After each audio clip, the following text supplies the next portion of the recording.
Global talks aimed at ending the plastic pollution crisis have failed once again. After 11 days of work at the United Nations office in Geneva, delegates remain deadlocked over a possible treaty. Key points included whether the agreement should focus on reducing plastic production and legally binding controls on toxic chemicals used to make new plastic. But today, instead, nations they adjourned with no deal and no immediate plans to resume talks.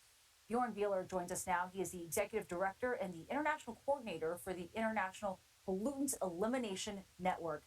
Bjorn, thanks so much for being with us here. Disappointing news to be sure for so many. A lot of people point to recycling as a solution for plastic pollution, but are these recycling efforts actually keeping up with this growing amount of plastic that we're seeing produced every year?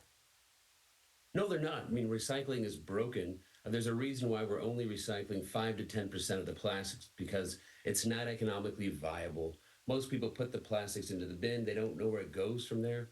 And when it goes into the system, it's very difficult to make used plastics into new plastics. And part of the reason for that is when you make plastics, you have carbon, which is mainly oil and gas, and you have chemicals. Many of those chemicals are harmful, and it's difficult to put those two materials back again together to make new plastic materials. So really, it's much cheaper to make new plastics than to try to recycle plastics. Although we think about we should be recycling, recycling really moves the responsibility from the producers of plastics to you and I. That responsibility shifts once we talk about recycling from them to us, and we're really left with the bill. So it does not seem promising to hear that there are no immediate talks or immediate plans to resume talks. What are the issues with reaching a consensus on this, and what needs to change about this process in trying to pass a deal? Yeah, it's a great question. I mean, we've met several times, multiple times across the globe. And what consensus means is everyone has to agree to have a decision. So some countries definitely do not want to have a treaty. They do not want to have an agreement. They want to continue to produce plastics and extract oil and gas out of the ground to make plastics.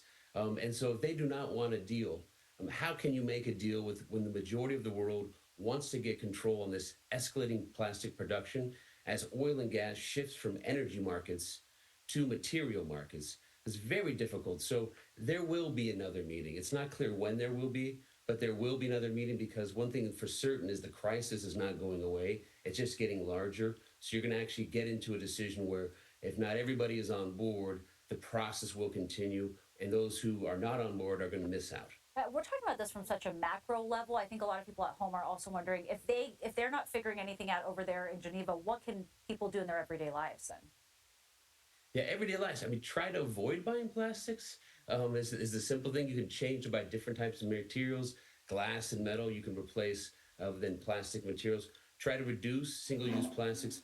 But the problem is there's so much plastic on the market. When you go into a store to buy something, everything is covered in plastic. You have no pick which materials you're going to buy. So try to avoid it. But it's a much larger issue. You can't simply avoid it yourself single-handedly. And when you're putting more plastics on the market, it's very difficult to avoid. Well, Bjorn Beeler, we really appreciate your time. Thanks so much for coming on. Thanks for having me.